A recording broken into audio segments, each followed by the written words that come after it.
আসসালামু আলাইকুম ভিউয়ার্স, আশা করছি সবাই ভালো আছেন। ওয়েলকাম জানাচ্ছি আমার হেলথ টিপ চ্যানেলে। আজকে আমি আপনাদের সাথে আলোচনা করব গর্ভাবস্থায় যেসব ভুল ভুলেও করা উচিত নয়, নইলে বিপদে পড়বেন হবু মা ও শিশু দুজনেই। গর্ভাবস্থায় এমন কিছু মিথ্যা আমরা মেনে চলি যা আদৌ শরীরের কোনো কাজে লাগে না, উল্টে ক্ষতি করে হবু মা ও সন্তানের। চিকিৎসকের পরামর্শ, নিজেদের ভাবনা চিন্তার পরেও থেকে যায় নানা রকম ভুল। যেমন ছোট থেকে শুনে এসেছেন গর্ভবতী হলে খেতে হয় দুজনের মাপে, নিজেরও সন্তানের। বেশিরভাগ সময় শুয়ে বসে থাকতে হয়, আরও নানা কিছু। বিশেষজ্ঞ চিকিৎসকদের মতে কিন্তু এইসব ধারণার কোনোটাই ঠিক নয়। গর্ভাবস্থায় আজও বেশিরভাগ বাড়িতেই হবু মায়েদের নানা রকম ভুল ধারণার শিকার হতে দেখা যায়। সেখান থেকে নানা রকম প্যানিক বা উদ্বেগও তৈরি হয়। এমনিতেই এ সময় শারীরিক কিছু পরিবর্তন ঘটতে থাকে, এমনি কিছুটা বয় দানা বাঁধে। তার উপর এইসব ভুল ধারণা আরও বেশি করে উদ্বেগের জন্ম দেয়। ছোট থেকে শুনে আসা এমন নানা মতে বিশ্বাস করতে গিয়েই হয়ে যায় বড়সড় ভুল। স্ত্রী রোগ বিশেষজ্ঞরা দিলেন এমনই কিছু ভুলের তালিকা, জানালেন সেসব কিভাবে শোধরানো যায়। 1 নাম্বার ভুল, খেতে হবে দুজনের মাপে। এতদিন যা খেয়েছেন এখন তার দ্বিগুণ খাবেন, এ ধারণা ভুল। ছোট্ট ভ্রূণের এত খাবার লাগে না। অতিরিক্ত খাবারের সবটাই গিয়ে হবু মায়ের ওজন বাড়ে ডায়াবেটিস, প্রেশার ও আরও কিছু জটিল বিপদের সংখ্যা, যা থেকে মা ও শিশু উভয়ের প্রাণ নিয়ে টানাটানি পড়তে পারে। কাজেই প্রথম 3 মাস পুষ্টিকর খাবার খান, আগের মাপেই।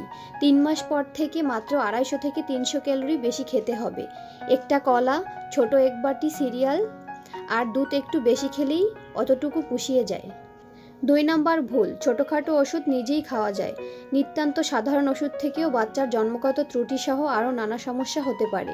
কাজেই অম্বল, বদহজম, কোষ্ঠকাঠিন্য যাই হোক না কেন, ওষুধ খান চিকিৎসকের পরামর্শ নিয়ে।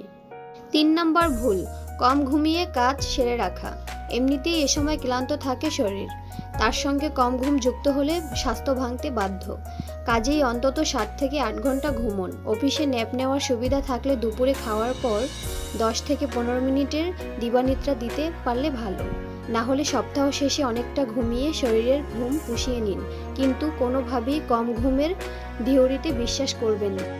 4 নাম্বার ভুল, শুয়ে বসে থাকতে হবে। শুয়ে বসে থাকার প্রশ্নই নেই। দিনে 8 ঘন্টা অন্তত হালকা ব্যায়াম, যেমন জোর কদমে হাঁটা, যোগা ইত্যাদি না করলে ওজন বেড়ে ডায়াবেটিস বা হাই প্রেশার হতে পারে। সমস্যা হতে পারে প্রসবে। মানসিক চাপ কমাতে, রক্ত সঞ্চালন বাড়াতে, প্রসবের জন্য শরীরকে প্রস্তুত করতেও ব্যায়ামের জুড়ি নেই।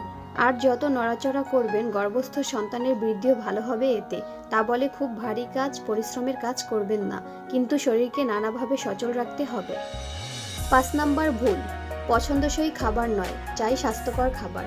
মিষ্টি, ভাজাভুজি, মশলাদার খাবার কম খেতে হবে ঠিকই, কারণ এতে ওজন বেড়ে যেতে পারে, হতে পারে অপুষ্টিও। কিন্তু পছন্দের খাবার পুরো বন্ধ করে দিলে যে স্ট্রেস হবে, তা হবু মা ও সন্তানের জন্য ভালো নয়। কাজেই ব্যালেন্স করুন। মিষ্টি খেতে ইচ্ছে হলে কিশমিশ, খেজুর, ফল আর নোনতা খাওয়ার ইচ্ছে হলে বাদাম, কাজু, পেস্তা খান। খুব ইচ্ছে করলে চিকিৎসকের পরামর্শ নিয়ে 9 মাসে 6 মাসে 1-8 বার অল্প পরিমাণে বাইরের খাবার চলতে পারে, তবে তাও শরীর বুঝে। 6 নাম্বার ভুল, অ্যান্টিনেটাল ক্লাসে যাওয়ার দরকার নেই। বাড়িতে অভিজ্ঞ কেউ থাকলে আলাদা কথা, না হলে প্রসবের পর কিভাবে চলবেন, কিভাবে ব্রেস্ট ফিড করাবেন, গর্ভাবস্থায় কি খাবেন, কি ব্যায়াম করবেন, কি নিয়ম মানবেন, সে সম্বন্ধে স্পষ্ট ধারণা পেতে বিশেষজ্ঞদের দ্বারা পরিচালিত অ্যান্টিনেটাল ক্লাসে গেলে ভালো বই মন্দ হয় না। তো এসব ভুল ধারণাগুলো এড়িয়ে চলুন ও সঠিক নিয়মগুলো মেনে চলুন এবং সুস্থ, স্বাভাবিক, সুন্দর সন্তানের জন্ম দিন। তো ভিউয়ার্স, এই ছিল আজকে আলোচনা। আজ এখানেই শেষ করছি।